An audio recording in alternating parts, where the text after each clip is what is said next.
Looks like we're live now. Awesome.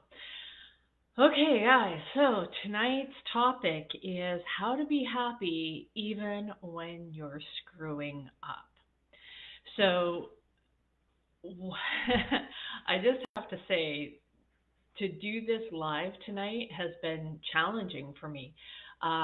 Just to come on here because I let something get in my head that was kind of throwing me off course, and it was just um, making me doubt whether or not I should do something, whether or not I should come live, whether or not I should talk about what was going on with me. Because after all, I'm a happiness coach. So shouldn't I always be happy? Shouldn't I not have any fear, not have any doubt? No.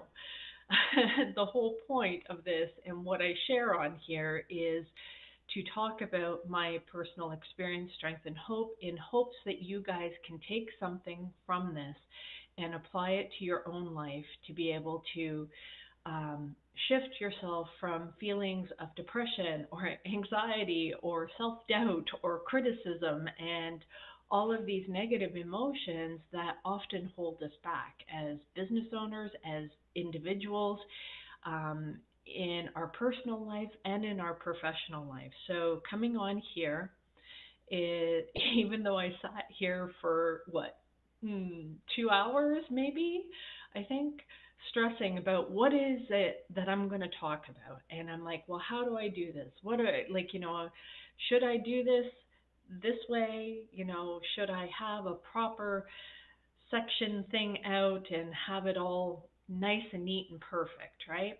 And that is where some of the problem comes in is um, and why I finally was able to go live was because I clued into where this was tying in, where this was rubbing on my past trauma of what I've been through. And for those of you that don't know, that I've been through a lot of abuse in my life, physical, emotional, and sexual abuse, and dealing with these challenges and how these things still come up. Now, this particular one, and I talked a bit about this yesterday in the training about boundaries and how to set boundaries and when those boundaries are crossed and all that kind of stuff. And I realized one of the things that was happening ties into an experience that I had when I was in grade 5. And the main abuser that I had had 100% in math and in French, and the other marks that I had were all high A's and B's, right?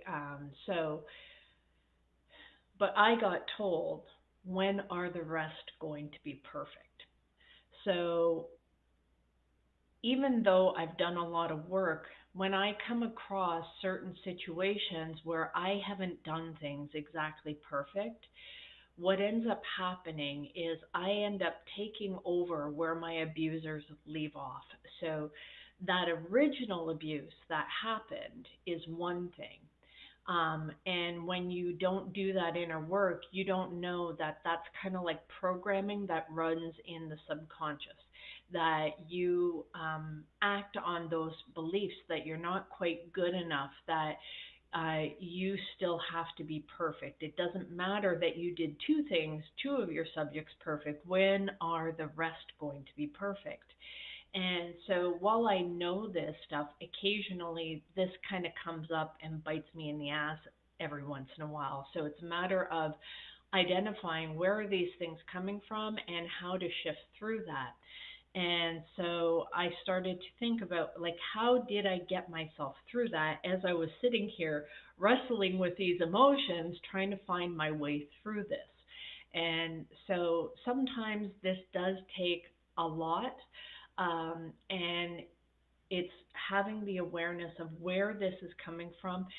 And 20% of what is going on is from today, so, but it's the 80% that is from the past. And being able to trace back to the original source allows you to deal with the emotions, because When we become stuck by this, when we're an adult, what's really happening is it's that child part of us that is getting triggered, and we need to trace back to see where is this coming from, understanding how this developed, and then what you do to get out of it. So a lot of times for me, just being able to trace that back allows me to break that chain and break that tie that has that hold over me. So somebody, and when I do that, I can differentiate between what is my stuff and what is somebody else's stuff. Because I know when I'm in a good place, when I'm in a loving place, I don't I'm not critical of other people. I'm supportive of other people. But when I'm in a fearful space, that's when I'm critical and I'm judgmental and I'm not very nice about things, right? And I think that happens for most people. So when other people are putting judgments on us, when they are projecting stuff, it is stuff that's going on with them, they're projecting it outward. And when you are able to separate those things and when you're able to identify the sources, then you can let that stuff go. And this is a matter of going through and sorting out, okay, what part of this is mine and what part is the other person's, and rather, and where you run into trouble is somebody else might project something onto you, and it's when we agree with it that we take that on and then we end up hurting ourselves with it. So somebody might start the original abuse, they might take that act and they criticize or judge or do all kinds of things to us. Where do we, our responsibility isn't so much that it happened, it's where do we take that and we continue to harm ourselves with what was done to us. So if somebody tells us when we're younger that we're stupid or we're clumsy or you're just a goof and we can't take you seriously or anything else like that, whatever negative judgment or curse somebody has kind of put on you, are we taking it on and are we carrying that with us? Are we continuing to use their criticism, their judgments, their belief system, and using that as a weapon against ourselves? And when we start to realize this, then we can also now have a choice as to whether or not we actually want to continue with that. Now, sometimes we may look at those situations and we can kind of go, yeah, they're right, but that doesn't mean I'm a terrible person. All I need to do is correct this one thing, rather than making a value judgment of whether or not you are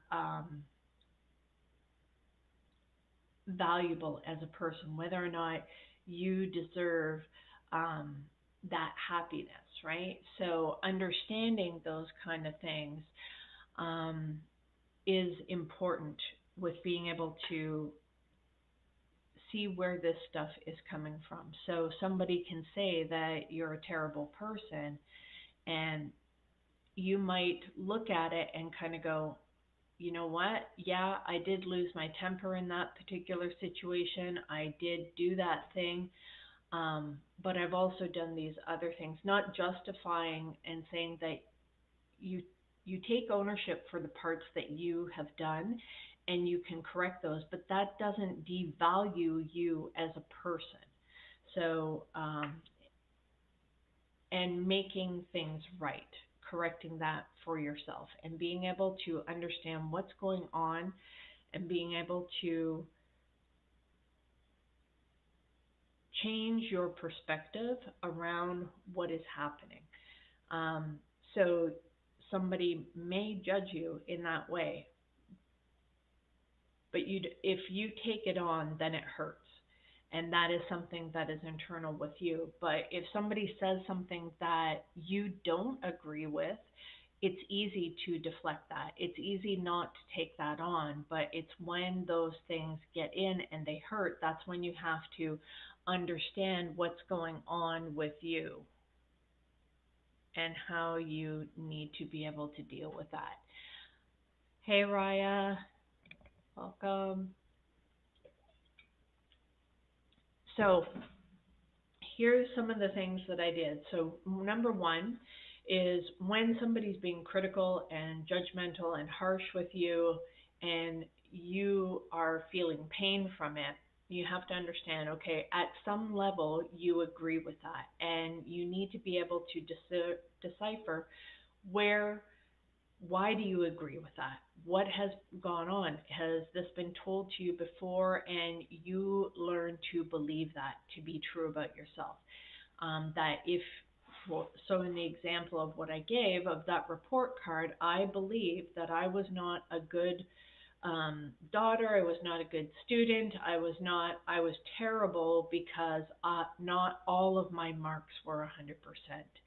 And that I let everybody down. So those emotions, now that is not logically true. And when you look at that as an adult, you can see it's like, well, of course not. You wouldn't ever expect anybody to be perfect with things. So, but yet we still operate from that perspective of believing that we have to. Thank you so much for the rose, Malik. I appreciate you. So and logically, we know, oh, we're not supposed to be perfect, right? And that's okay. But yet we'll beat ourselves up mercilessly if we make mistakes. If we are not our best selves, if we're feeling down, if we're feeling depressed, if we're feeling anxious, if we're feeling any of these negative emotions, and we believe that makes us less valuable. So understanding that what is it that makes you valuable as a person? Do you have to do anything to be valuable? And if you do, what are those things that you feel that you have to do? And understanding those kind of things. And for me, one of the ways that I answer this question for myself is at the end of the day, my criteria is to be somebody that I can look at the mirror in the end of the day and still respect who I am. So everybody talks about self-love, and while self-love is good, I think respect is an even more powerful form of love. So let's look at the aspects of respect and what it is to have self respect. Because if you grew up in an abusive environment like I did, then you were not taught how to respect yourself. You were taught to respect others' opinions above your own.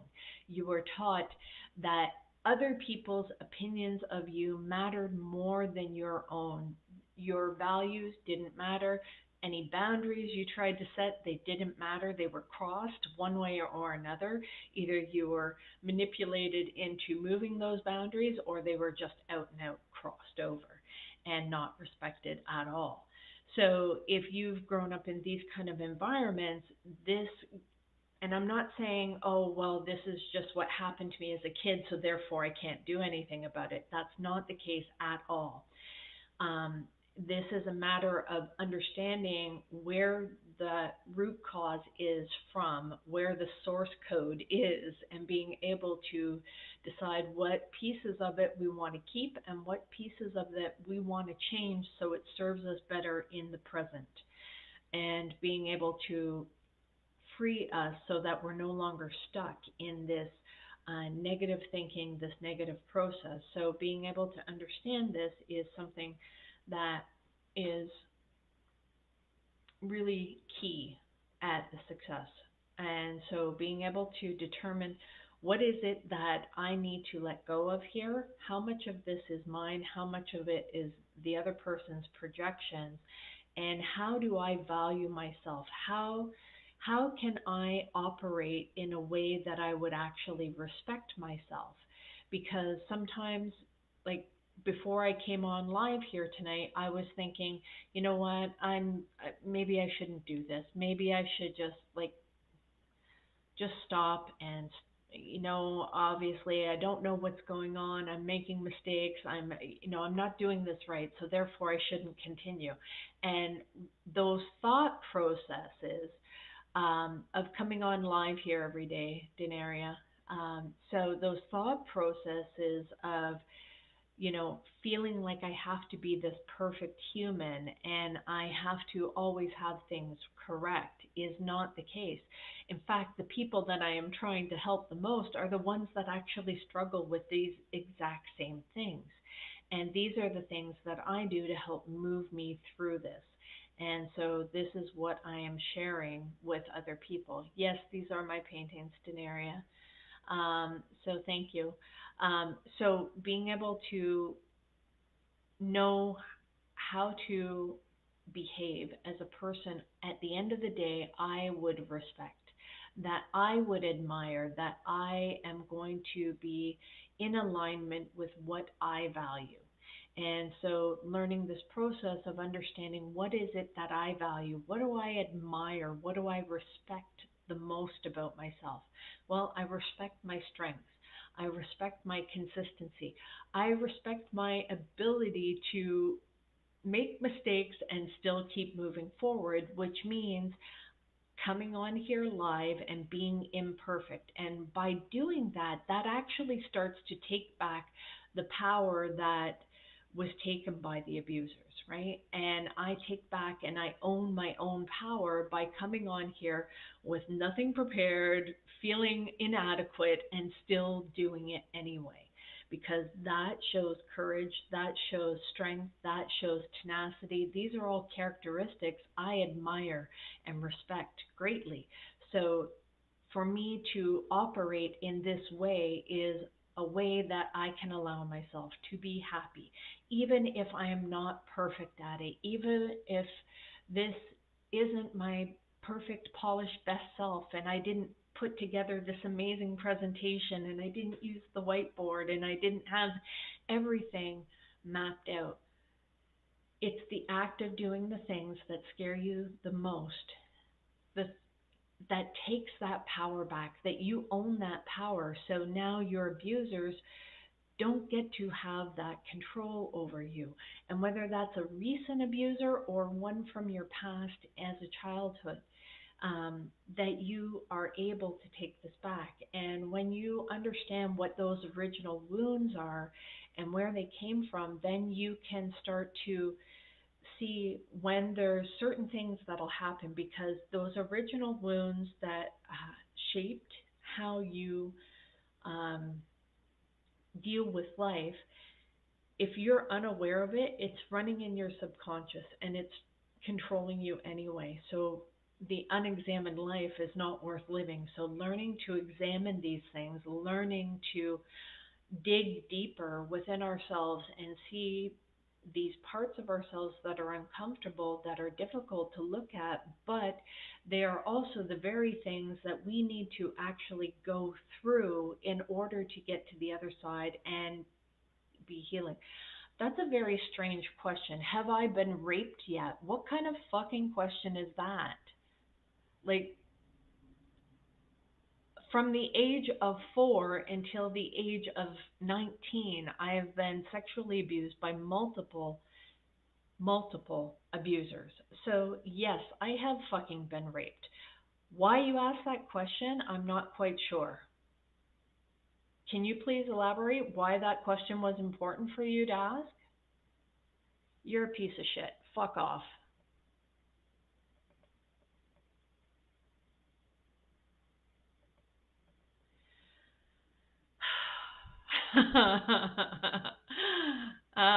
See, and that is also another sign that I'm healing. Because at one time, I would be so quiet, I'd be held back. To somebody to tell you that it's so hot that you've been raped, you are a garbage piece of shit. Go fucking do some inner work. Jesus Christ. Oh.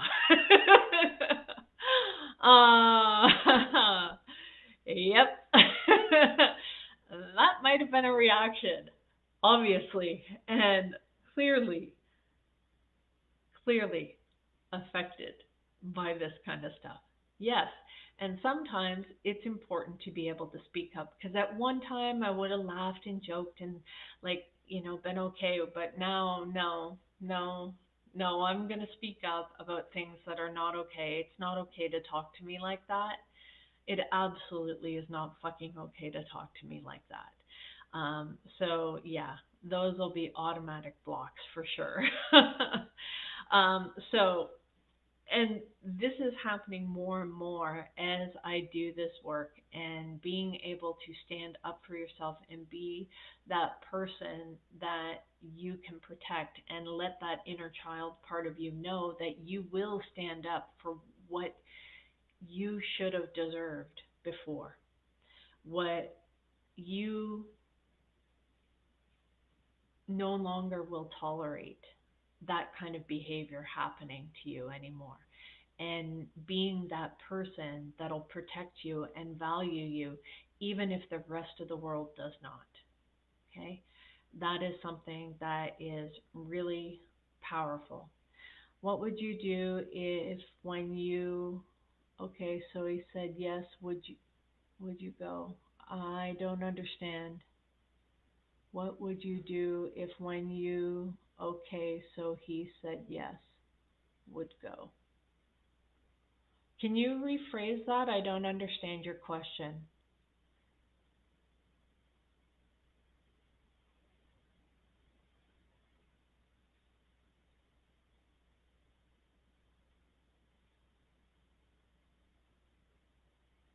You're just joking. Okay.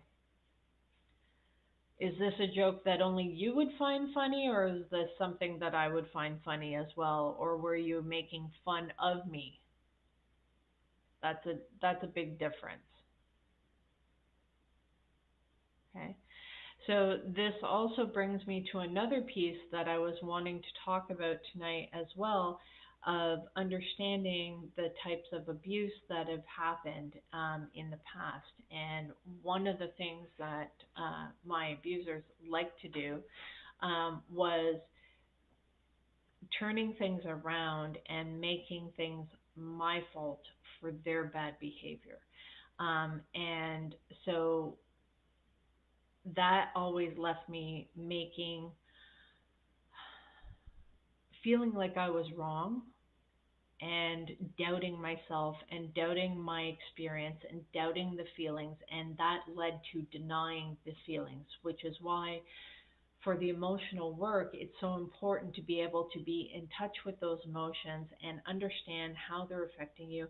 And it's okay to move away from people that are causing you harm, because I had to learn as a survival skill to be able to tolerate that bad behavior.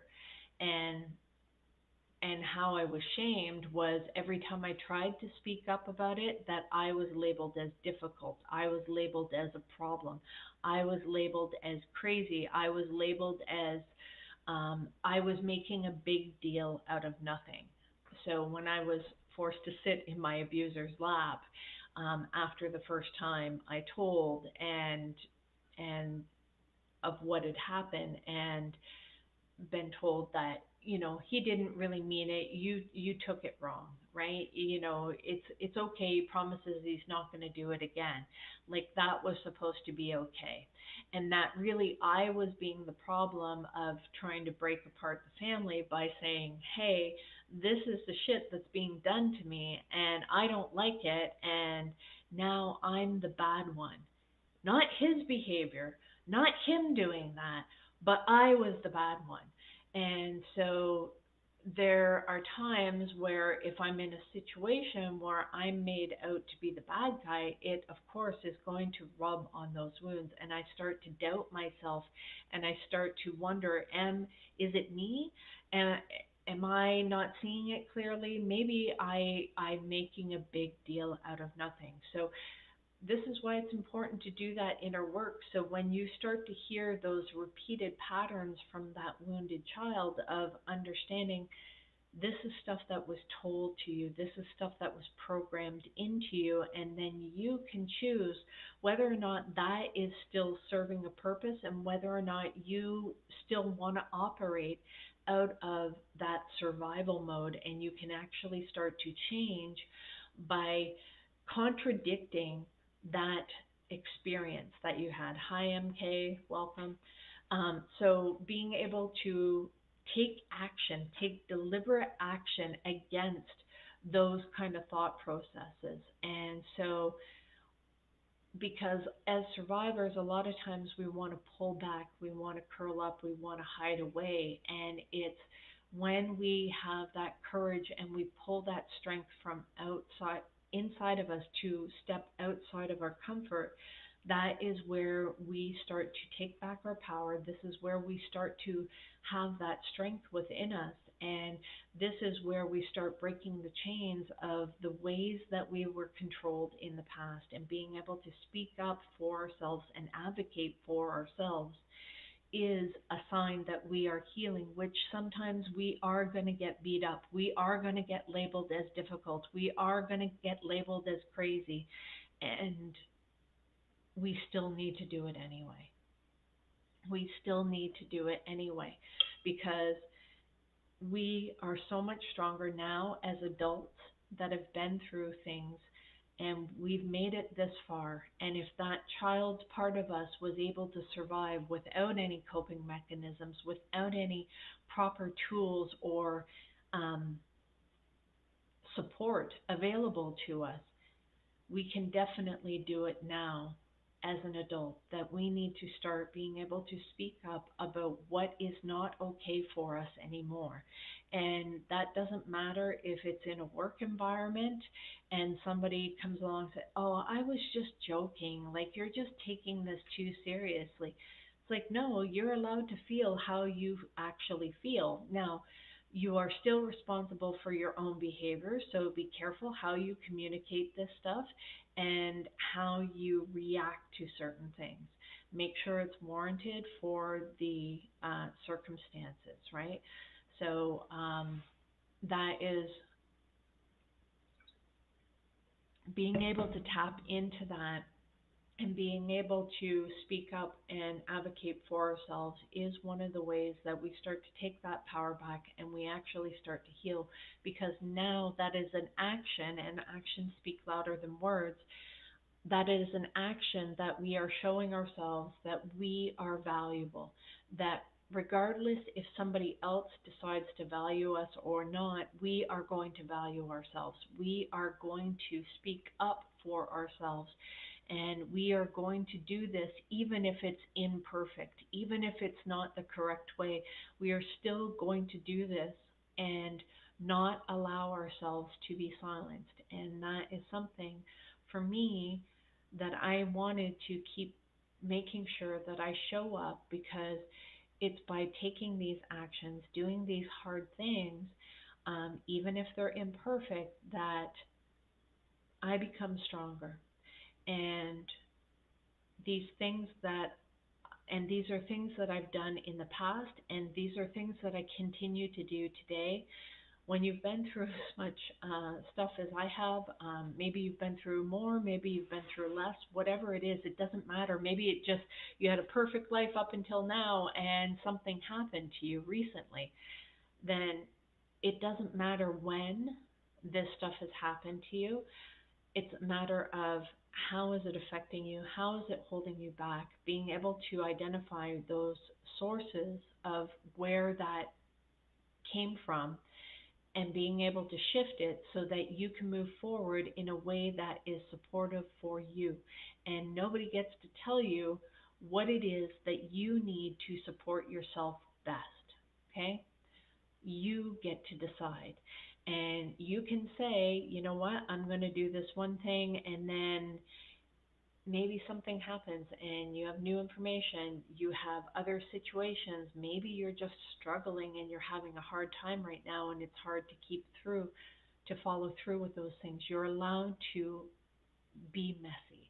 You're allowed to do it whatever way that you need to do, as long as you keep moving forward, right? As long as you keep drawing breath, then you still have another chance. So one of the things my abusers used to like to do is like, "Oh, you're quitting, you're giving up, you're not," like they would say these things to manipulate me and um, to goad me into behaving the way they wanted me to behave for them, rather than what was in my best interest.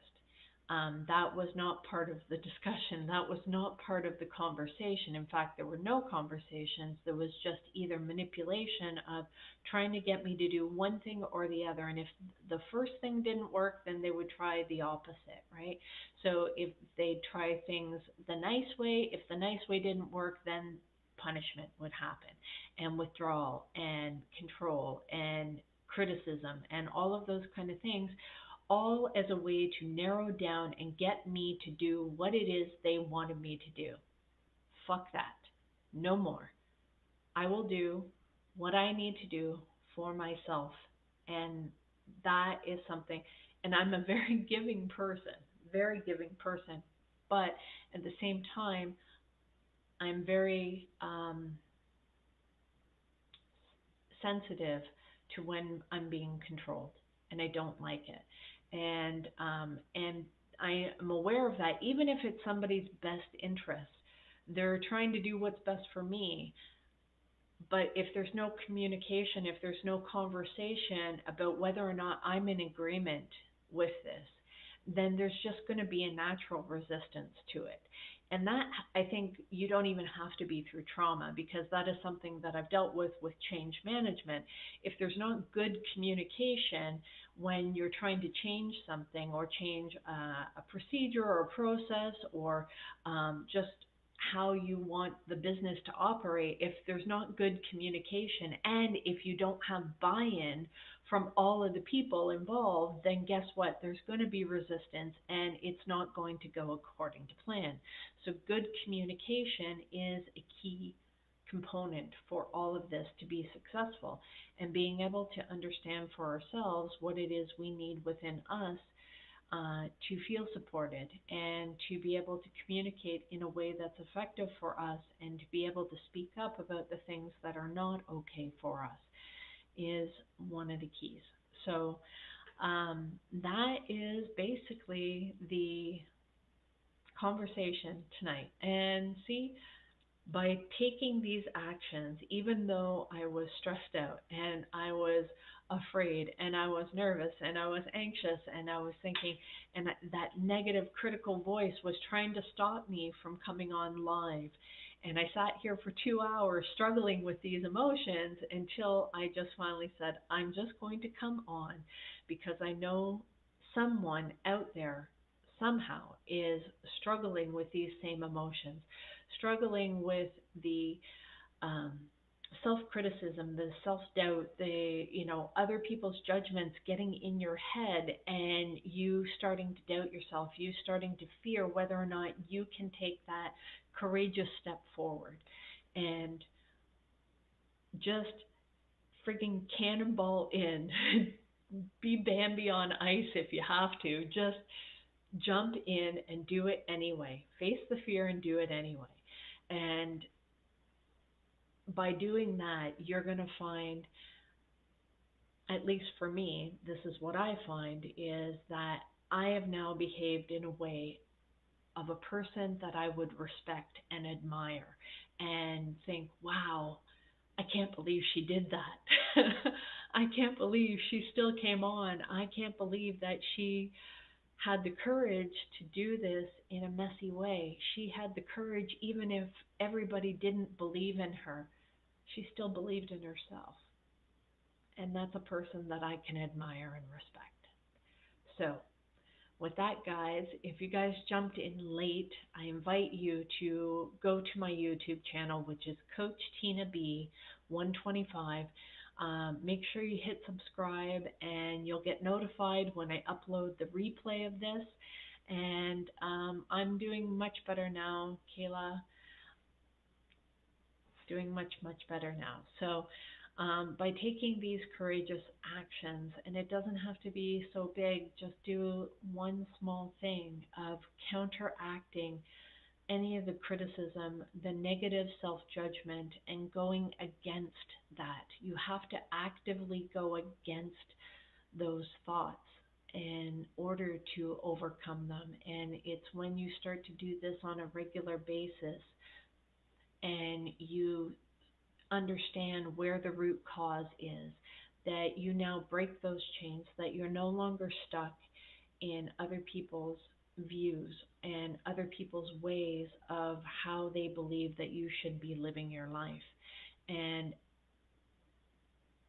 allows you to move into an alignment of being that person that you would most admire, that you would most respect.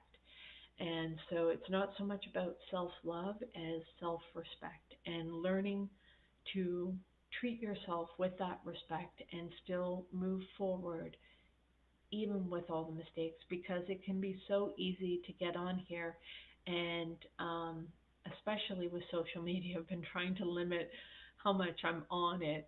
And when you get on it, you can have even good things get in your head and create doubt within yourself. And those seeds of doubt have to be pulled out as soon as possible. That doubt is the devil's tool, main tool, is just to have that uncertainty to throw you off guard, to put those seeds of weeds in your garden, and whether or not you decide to pay attention to those and pull them out as soon as possible. And sometimes those roots take those weeds take root very quickly, and we have to really work hard at pulling those out. And the sooner you can do that, the less time they have to dig really deep into your subconscious and have the ability to control that for you. So pull those roots out, pull those weeds out from the roots so that they don't grow back, and really take action against those negative thoughts. However way that you need to do that, however messy way that you need to do that, you have that permission to do this non-perfectly, and to continue to do so. So, guys, I hope that was helpful, and I hope that it helped shift you from that feeling of depression or anxiety, self-criticism, self-hatred, self-loathing, and move you into a place where you actually feel valuable, that you feel happy of just being alive and being who you are, because you are friggin' awesome.